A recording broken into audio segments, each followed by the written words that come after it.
Hey there, it's Katie from the Health, Wellness, and Chocolate podcast. Today, I want to talk to you about managing your stress. And this has been such a hot topic every time I do put something out there on stress and the link between stress and eating and overeating and stress eating. It's always such a popular podcast or popular video. A lot of people, it really resonates with a lot of people. So rather than just talk about it, what I wanted to do with this podcast today, or this video log, depending on how you're watching this, is try to give you a tool to help you manage your stress so that it isn't something that you always feel like you have to compensate for by either over drinking or overeating or retail therapy or whatever it is, whatever way you decompress with stress. Especially when it comes to stress, we can be proactive with it and help kind of eliminate a lot of the stress ahead of time, which will go a long way then in helping you on the back end trying to manage stress later, right? So Dr. Roger Gould is an amazing psychotherapist, and he has done extensive research linking stress management with weight loss. And so he kind of categorized three areas of stress, right? Like that most stress kind of stems from. Now, there is stress that just is out of our control that we really don't have a lot of control over. I think COVID and like a worldwide pandemic is probably a good example of that. Like that is stressful, and it's not something we can really control. Like we can control what we do. Like we can make sure we are taking enough vitamin D. We can make sure we're exercising every day and kind of doing our part to keep ourselves healthy. But beyond that, there's really not much you can do to control circumstances that are not in your control. Worry, obviously, is the opposite of being proactive because you're just worrying and wearing down your immune system. So you kind of have to let it go, right? But there are things that are stressful in life that we can handle. And I wanted to talk about that with you. So really, a lot of the stress, I'd say 90% or maybe higher, it really stems from just unsolved problems in our life. And then the root is we just feel powerless to change it or be effective, right? So the three areas for anybody that if you polled people, you would find that you can create three categories of stress, and like their stress, whatever situation it is, would fall under these three categories. So what I'm going to do is give you the categories. Then I'm going to give you some examples of what would fall under each category. I'm going to give you a sentence stem, which is like a sentence, and then you're going to fill in the blank. And then I'm going to give you some strategies to help get you started, kind of nipping it in the bud. And here's why. You need to be proactive if you want to make any sort of forward progress in your life. So it's not serving you to sit around and complain about feeling overwhelmed all the time, feeling stressed, never having enough time. Like being busy really isn't a badge of honor. I know a lot of people love that, I think maybe they get their value from feeling like they're busy, right? Like that's how, like having purpose and being busy, they feel is like how they get their value. And I want to caution against that, because just because you're busy doesn't really mean you're being fruitful or productive. It just really means you're kind of busy, and maybe being busy really is just an indication that you probably are not managing your life very well. And so I want to help you do that better, right? That is kind of the whole goal of health, wellness, and chocolate, is to get you to manage your life better so that the back end, which would be like extra weight that you might have coming on your body, it can be mitigated. And then you can find what you love and fill up without using food, right? That's really the whole goal of health, wellness, and chocolate. So I think managing stress is a huge component of that.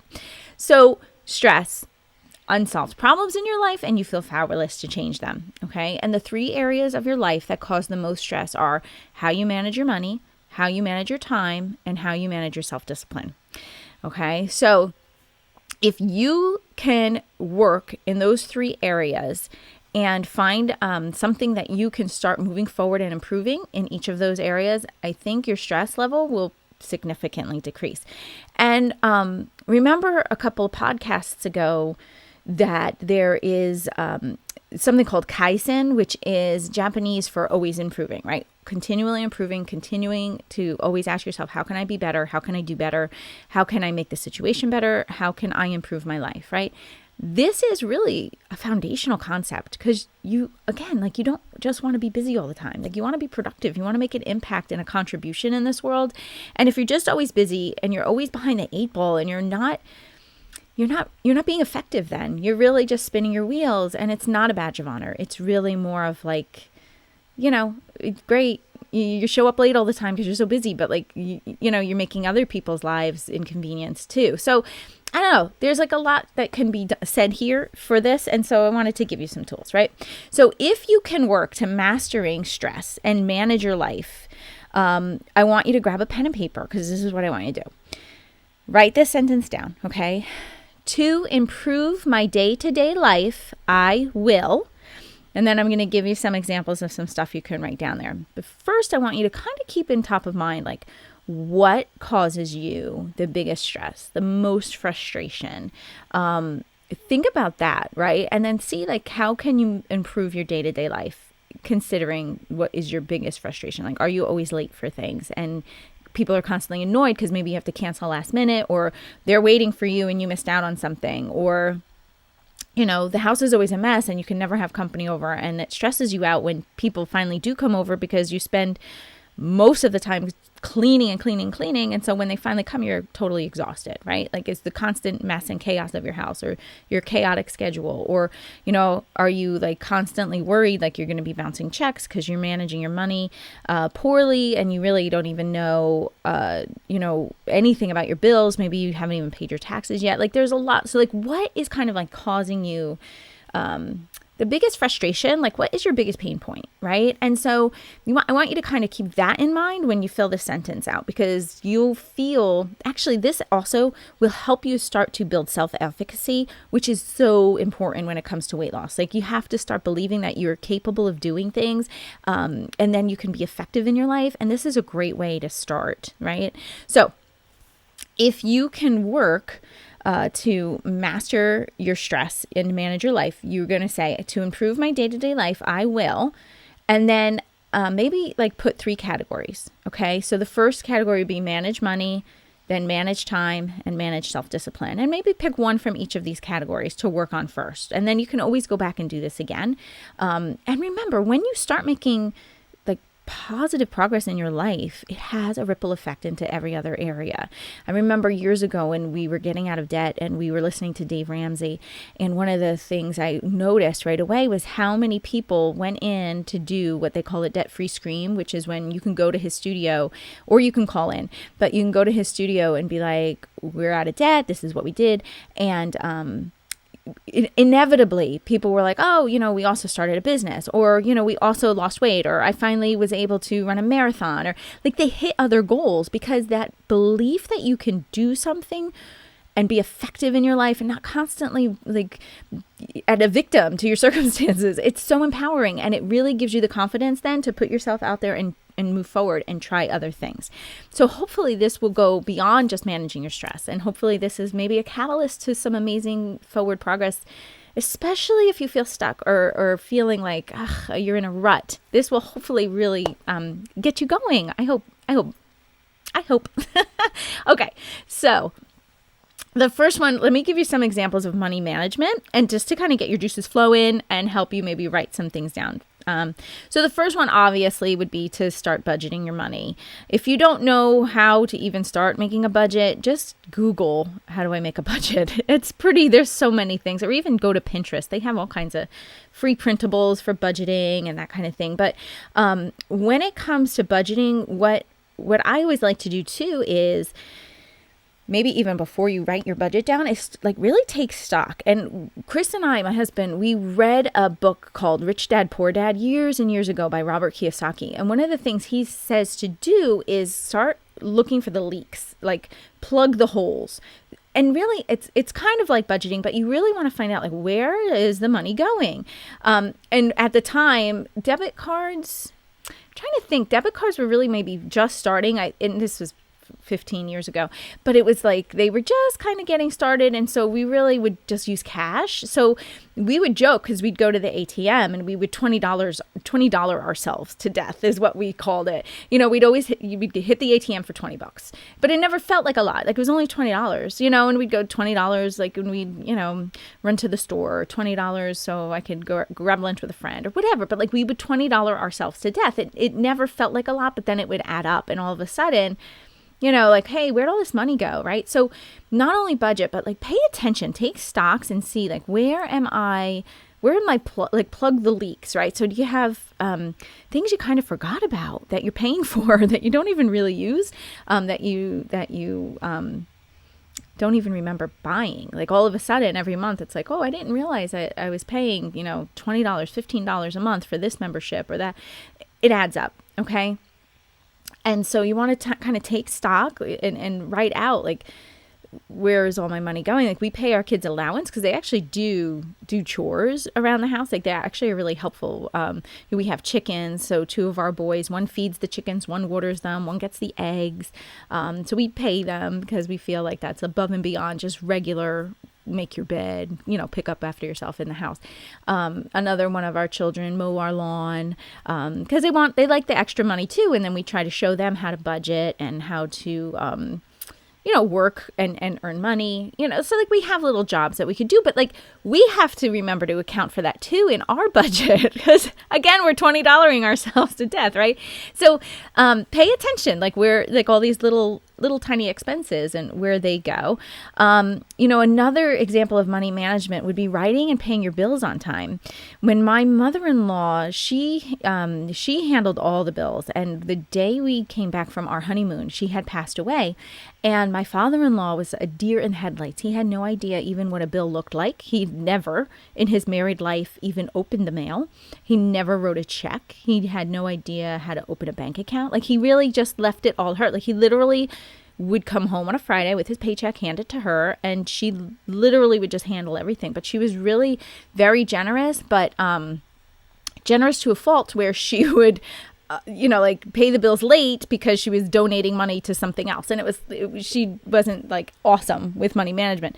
But, we noticed when we had to take over helping him, teaching him how to pay his bills and stuff like that, there was a lot of late bills, and like all those late fees add up. It's $50 like for the late electric bill, $50 for the mortgage being late, $50, like it all adds up. So if you're stressed about money, but you're always paying your bills late because you have no system, that's so much more money going out the door than's necessary. So get on a schedule to like write your bills out, or if you do that online, just don't forget like when they're due and that knowing like the money's going to be coming out of your account, so you're not charged for overdraft fees. Things like that are so stressful, but if you do it right, you should be able to be successful with that and actually save some significant amount of money by not paying all those late fees. You might have to, cut back on some of your spending to make ends meet and get ahead. So you pay the bills on time on the front end so that next month they're not late, right? Like, so you might have to make sacrifices, especially if you feel like there's more month than money at the end of the month.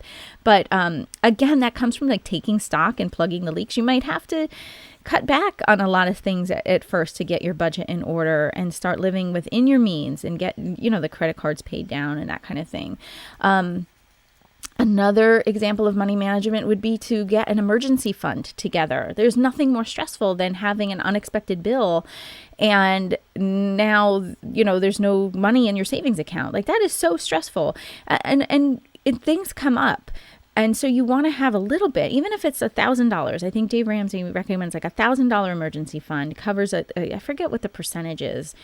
He said most emergencies fall under $1,000. So if you could have at least $1,000 just tucked away somewhere for when it rains, because it always does, right? Then that goes a long way in saving you money. And actually on the 4th of July, I do not know how my husband did this, but he got 3 flat tires on the same day. I don't know where he was driving, but we went to a fireworks picnic and it was like 11 o'clock at night by the time he was coming home, and he had 3 flat tires. And of course, like the next day we ran, and he had to get new tires put on his car, and it was like $800. And like obviously that's an emergency expense. He has to go to work, and so it's like, okay, here's $800. We were not planning on spending, but you have an emergency fund, and that's what it's for when your husband drives on weird things and gets 3 flat tires. Also, another thing would be do your taxes. That looms over you, and it really drains you emotionally. So definitely get your taxes done. Just face it and just do it, right? And then, take stock again, identify your needs, and then make your purchases based on those needs. If in fact like money is very stressful for you and money is really tight, take a few months and just say, we are going to live very conservatively, because we need to, get that emergency fund set up. We need to only make these purchases. And you know what? That might mean cut out Netflix, cut out some of these, cut out Hulu. We stopped getting cable. We still to this day don't have cable. We got rid of it to save money when we were doing our budgeting. And then I think it was probably 11, 12 years ago. And we never, actually 13 years ago. And we never looked back. We really didn't miss it at all. We do have Amazon and Netflix and stuff like that. So it's not like we don't watch TV. We do. But we didn't miss the $80 cable bill. I think that's what it was at the time. It was like an easy win for us. And we was like, we can get rid of cable. No big deal.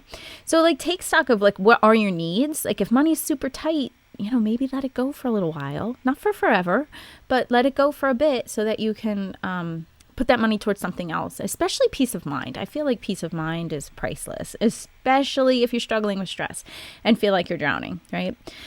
And then, maybe if, to improve my day-to-day life, you might want to say, I want to learn about investing and retirement. Maybe thinking about the future is really stressful for you and you feel like, I don't know, I need to save. It's coming up faster than I thought. Like maybe that's something that's really stressful. So maybe that's what you want to focus on. Learn about an investment and retirement. So those are just some examples of money management, right? But the sentence is to improve my day-to-day life, I will, and then think about it, right? Maybe it's like I will open the bills as they come in and pay them right away, right? Like, and maybe then that's like not even on your mind and you just know they're paid on time. All right. So you're going to come up with what's specific to you. Like what's the biggest pain point when it comes to your money? And then make that to improve your day-to-day life. What would that look like for you? How would you be able to affect it? Okay. So here's some examples of time management, right? First, I would say, I feel like I'm really good at time management. Not that my house is clean. I have 8 kids, like it's never clean, but like, I feel like I manage my time really well. I am pretty disciplined when it comes to having a schedule, but that's just my personality. I like order and I like knowing what's coming ahead of time. So like that's a strength for me. But so time management, what I always suggest for people is to create a schedule to see how you spend your time. So it's almost like a food journal where you want to see like, okay, what am I taking in? Like how much am I eating, right? So this, I want you to do, maybe take a couple days and see how are you spending your time? Like, can you account for, every half hour, can you say what you've been doing?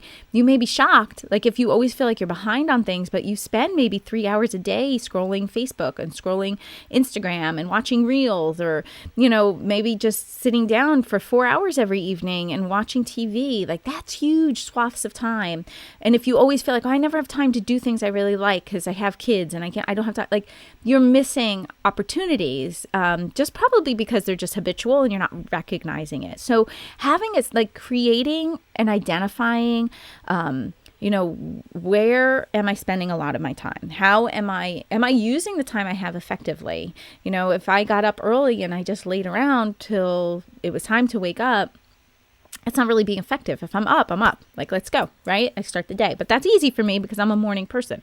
Maybe at night is when, maybe you're a night owl. And so like that time of day is when you are most productive. I turn into a pumpkin at 9:30. I don't even like to talk to people when it's 9:30. Like, no, you don't want to be near me at 9:30, right? So like this, everybody is different, but you want to kind of create a schedule and see, how are you spending your time?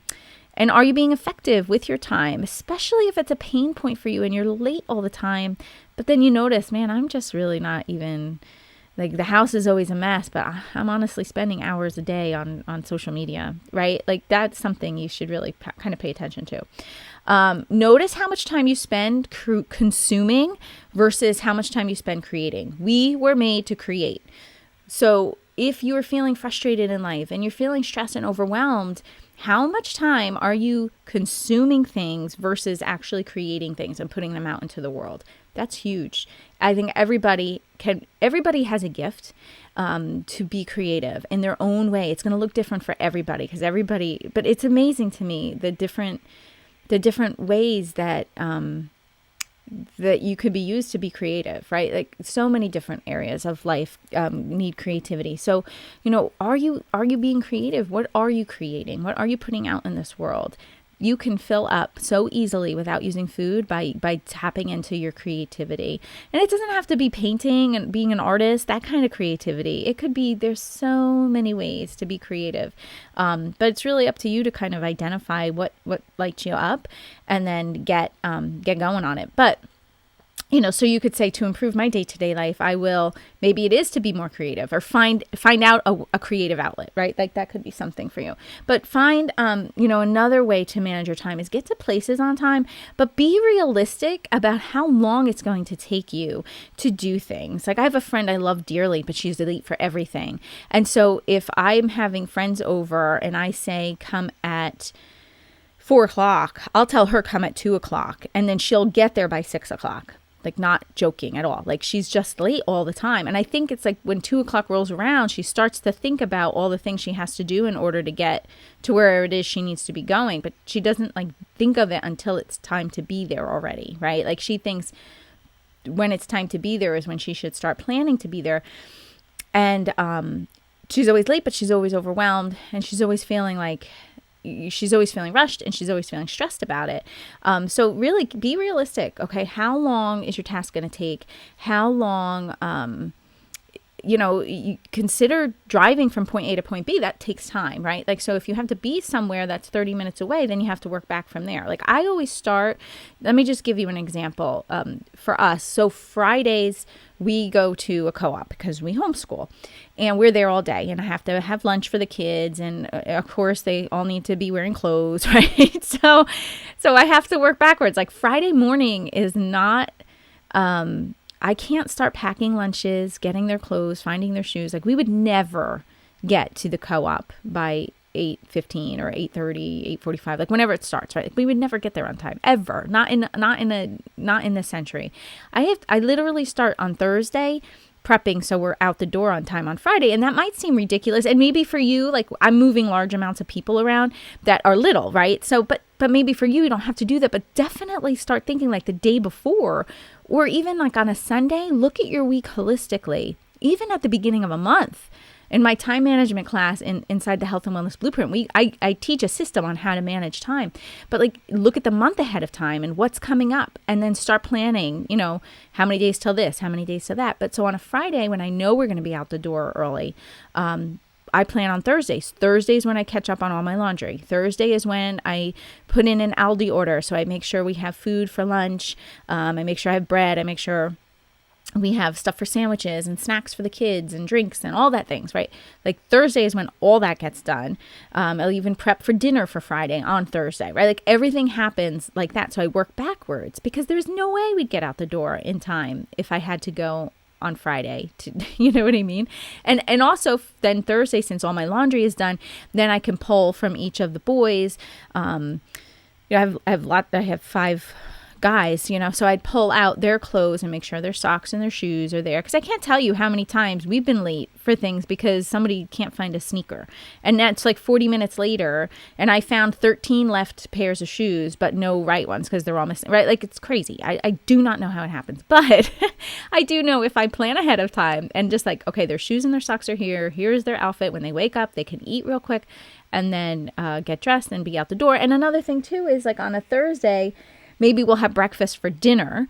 So I'll make waffles and scrambled eggs and toast or whatever I'll make on Thursday night for dinner because it's fun and whimsical. Woohoo.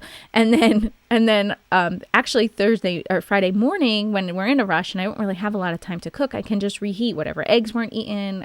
I can, toast up their waffle again and whatever they didn't eat on Thursday night for dinner. The leftovers we can have Friday morning and they have breakfast and it's hot and homemade and we can get out the door pretty quick. So like that's how I would kind of organize my day, but I can't start thinking of that on Friday. Like it has to be ahead of time, right? So start really taking a holistic look at your life and then count backwards from it. Like, okay, I have to be at the door at this time. That means, and then work backwards. So if I know I have to be somewhere by 4:00 in the afternoon, then I know I have to put my youngest down for a nap by 12:30 so he can at least get a 2-hour nap in, then get up, change him, give them a snack so we can be out the door if it's 30 minutes from my house by 3:30 so we're there for 4:00. Right. And then that way we're not running late. Like, oh, I didn't put the baby down till 2. He's going to sleep till 4. I'm going to be a half hour late at least and blah, blah, blah. Right. Or at least I'm not going to show up till 5. They want me there at 4. Now I'm stressed and I'm running behind. Right. Like I always just try to back up and try to think, okay, if I have to be there at this time, let me back up and like kind of reverse engineer when that'll be next. And so that's like just create some systems and make as many decisions ahead of time as well. And then another way that you can improve your day-to-day life is just make anchors in your day to manage your time. Schedule time for fun. Maybe you're feeling stressed because you don't have time for fun. And then also have realistic deadlines. If you know something's going to take you, again, X amount of time, then be realistic about it and then work your way backwards and then plan it that way. But be realistic. If something's going to take you 3 hours to do, then don't just schedule 1 hour and then feel stressed and overwhelmed and feel rushed, right? Be realistic. If something like folding laundry always feels like such a big deal, but if I fold the laundry right when it comes out of the dryer, it literally takes under 5 minutes. It's really not epic. But what I do instead is I just do like laundry and I let it sit there and get wrinkled. And then it takes me like an hour to fold like 5 loads of laundry or whatever it is. You know what I mean? So it's like if you're feeling stressed and overwhelmed of certain systems, see what systems that are causing you the most stress and then see how you can be effective and like work it out to eliminate that. And then the last thing would be self-discipline. That's the last category. So to improve my day-to-day life, let's think about self-discipline. So one of the things you could do is if maybe you find like maybe a lot of your stress is because you're so rigid or you're so adultish and you don't have any time for fun and you need to let your hair down more, right? So self-discipline may be allowing yourself space to have fun. That's a huge decompressor for stress. You can also, so you plan for downtime, but also plan for productivity, plan to get enough sleep. And again, that kind of piggybacks on time management. Like if you're up super late, but like your kids are up at 6 and now you're miserable and you're grumpy and you're angry and you've already feel like you're behind because they're up making a mess while you didn't go to bed till 2, like go to bed earlier so you can be up and awake when you need to be, and you're not feeling rushed and pushed and exhausted. Okay, because all those things tie in too with the ability to lose weight. That's huge. And here's the thing too I want to say about self-discipline to try to help you. A lot of work we do inside the Health and Wellness Blueprint is with thinking of your future self. Like who do you want to be? But the key to doing that is you have to become that person right now. So because your actions create the results that you get in life. So if you have an idea of how you're going to be a future version of yourself who's at her goal weight, who looks the way you want, who feels comfortable in her own skin, who has the confidence that you're looking for, who doesn't get tired just walking from the car to the store, whose knees don't hurt at the end of the day, like who that girl is, right? You have to start behaving as if you're her now. And the choices that you need to make that reflect who she is, right? So you need to start behaving as if. I have a whole course just on that inside the blueprint. But a lot of times what we do is we put off being disciplined now assuming there's a future version of ourselves where we'll suddenly become disciplined and we'll suddenly get stuff done. And it's almost that mentality too. Like if you find yourself saying, well, I'll get back to my eating plan on Monday, or the diet starts on Monday, or, I'll start working out next month when the kids go to school. Like I would challenge you and say, start working out tomorrow, right? Start eating well tomorrow. Like right now, what can you do to start being healthy? Because you are putting pressure on the future version of yourself to behave in a way that you're really not even willing to behave right now. And that's really not fair, right? Like, so you create the results in your life by the actions that you currently take. So what I would challenge you to do is think about, when it comes to self-discipline, don't put things off to your future self. It's not realistic. So, you'll be who you are now in the future. So you need to detach from this idea that you're suddenly going to become more disciplined and suddenly start getting up early and doing what you need to do, next month when you really put your plan in place. Like I would challenge that and say, start now, right? Because the future version of yourself is really still you with the behaviors and all the baggage that you have right now. So you really need to start behaving now as if to be the person that you want to be. Think about what she's like, how she behaves, who does she spend time with, and then start behaving as if you already are her in order to create the results of being her later. Okay, so for self-discipline, get enough sleep. Like if you think the future version of yourself is going to get up early, then you need to start doing it now. Okay, if the future version of yourself gets up early and takes walks every morning before the kids get up, or does her workout while the house is still quiet, then you need to start doing that now, because in next month you're not going to do it because you didn't do it now, right? And it's not easy, but it takes discipline. So get up when you say you're going to. Create balance in your life. Take care of the responsibilities that are yours to take care of. Start acting like an adult. Stop waiting to be rescued. Know when to ask for help. So that could be something you can write down. Some other things to improve my day-to-day life. I will stop overeating. I'll stop over drinking. I'll stop binge watching TV. I'll start moving my body more, right? All those things would fall under self-discipline. So now what I want you to do is write down that sentence. To improve my day-to-day life, I will. And then I want you to pick out from each category, money management, time management, and self-discipline, one thing out of each category. So if money is super, super stressful for you and you feel like you need to at least, maybe it's like, I really need to get my taxes done, right? So to improve my day-to-day life, I will do my taxes. And now what I want you to do is under that, I want you to write down 5 different ways that you're going to get those taxes done and how to, and by when you're going to do that. And then you're going to take one of those things and do it tomorrow. So I'm going to use the example of taxes. So to improve my day-to-day life, I will get my taxes done.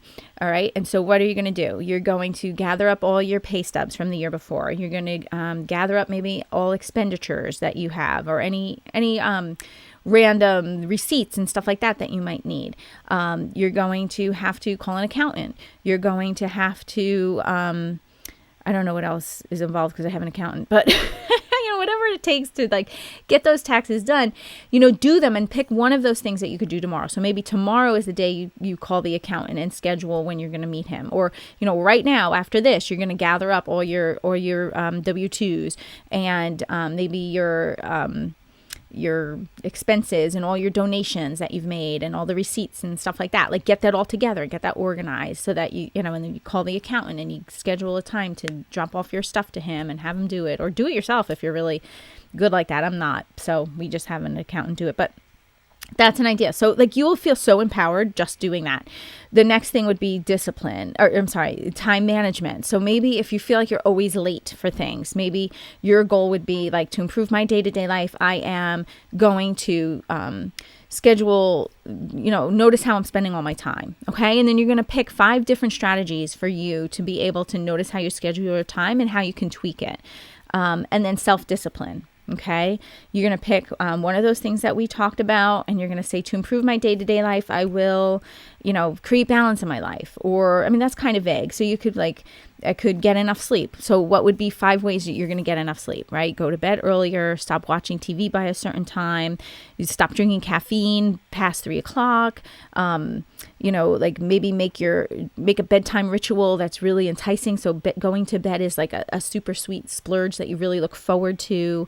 Maybe the last thing is to get a book, or something like that you could read in the quiet with, a light right before you fall asleep. Okay. And so what is one thing that you could do, tomorrow could be, I'm gonna get some lotion, or I'm gonna get some really good smelling bath salts. So maybe I'll take a bath in the evening to help me relax and decompress. So I get to bed on time. Just get creative, but be effective in your life and see where you can, stop feeling powerless and start affecting your life. Okay. And I teach all these tools inside the Health and Wellness Blueprint, and I offer it right now for only $1.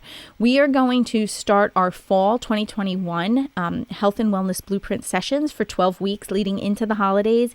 And so if you want to get in on that, come in now and try it out for the $1. Make sure you like it, and then stay with me. I offer an awesome discount, and then we're going to be picking up in September. And I will take you all the way to the holidays.